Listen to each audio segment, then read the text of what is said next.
Well, folks, are you well? I hope you are. I'm not. I'm just fed up with reading these stories that get me really, really mad. More on the ongoing fiasco at the Church of England. What are they called? I hadn't heard of them until today. What are they called? Jamie and Sue Coleman. Do you know who they are? I didn't until today. Turns out old Jamie there is the heir to the Coleman'S Mustard fortune, so he's worth a pretty penny. What's she called again? I've only just said it, Sue. She was, a C of E, Church of England minister. She's walked today as well, just like Wellesby did yesterday. Seemingly she's known about this serial shirtlifter, this John Smyth, the fellow that's had it away with 130 young kiddies on different continents. Started over here, then went over to Africa when he was getting rumbled. Seemingly old Sue and her husband's known about it for a good while and kept stum. They're saying she knew about it before she got ordained. They've known about it as long as Wellesby, or maybe even longer. I think they were all part of the same clique. I think he said they were running some kind of charitable organisation that this Smyth was linked into, and they said the reports are saying they knew everything, but kept the trap shut. I heard today, oh, by the way, before we get any further, I know some of you will be saying, oh, that's a bad term, you shouldn't be using the old shirtlifter term. I know it's going back to the 70s, 80s and 90s, I get that, but when all said and done, he was doing it then. That's when he started. These evil people deserve those kind of terms. They don't deserve anything nice off us at all, and they'll get nothing nice from me, I'll tell you that now, without a shadow of a doubt. I'll tell you, for me, Coleman and his wife should be brought to task. Never mind her just walking from a job. She should get done as well. They won't. They'll all get away with it. They all do. I heard something today on the TV. A couple of victims are now saying, look, there's about 20 people still high up in the church that knew all about what was going on and did nothing. So, right, one or two resigning. They need to all go. I agree with it fully. That's what should happen to them. They should all be down the pan. It's absolutely disgusting, isn't it? Absolutely disgusting. And then I'm hearing tonight, before I started recording, he's got a brother, hasn't he? Who, you might ask? Al-Fayed. I didn't know he had a brother.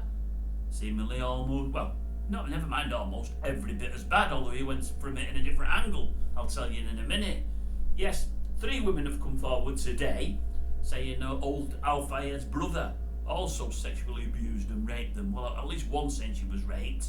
He did it differently than Al-Fayed. He didn't hit them straight on. No, they never knew what was coming.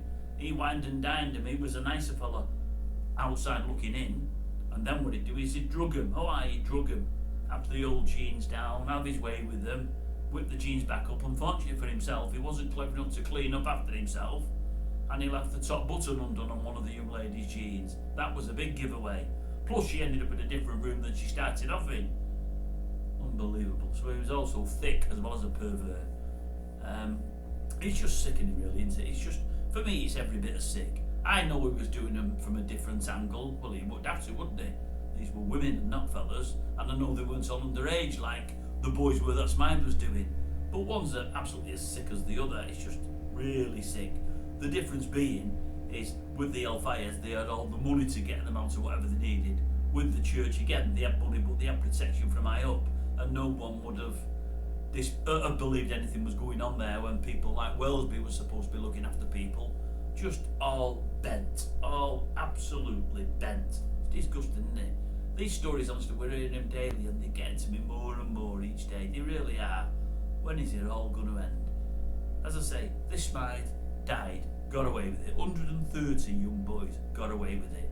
I think everybody that was complicit that knew about it should have some kind of time. They never will. They're all going to get away with it. But shocking, isn't it, really? Al-Fayed out the picture, dead, got away with it. I'd say didn't even know he had a brother. He's probably dead as well. So again, gotten away with it.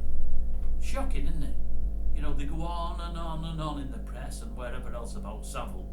This what's happened with this Smyth is every bit as bad. Every bit as bad. The thing is with Savile, hardly any knew, and those that knew, they were frightened as to what he'd do to them and have people do to them, as in beating them up. Loads knew in the church. They could have gone to the higher power, be it the police. Just didn't want to darken the church's name. Maybe that's probably what it's all about. You know, keeping the name right. You know, making it look like there's something that they're actually not. Sick, really, really sick. Honestly, I am getting fed up with it. I am, honestly. There's another one coming up in a minute. It's even worse in my eyes.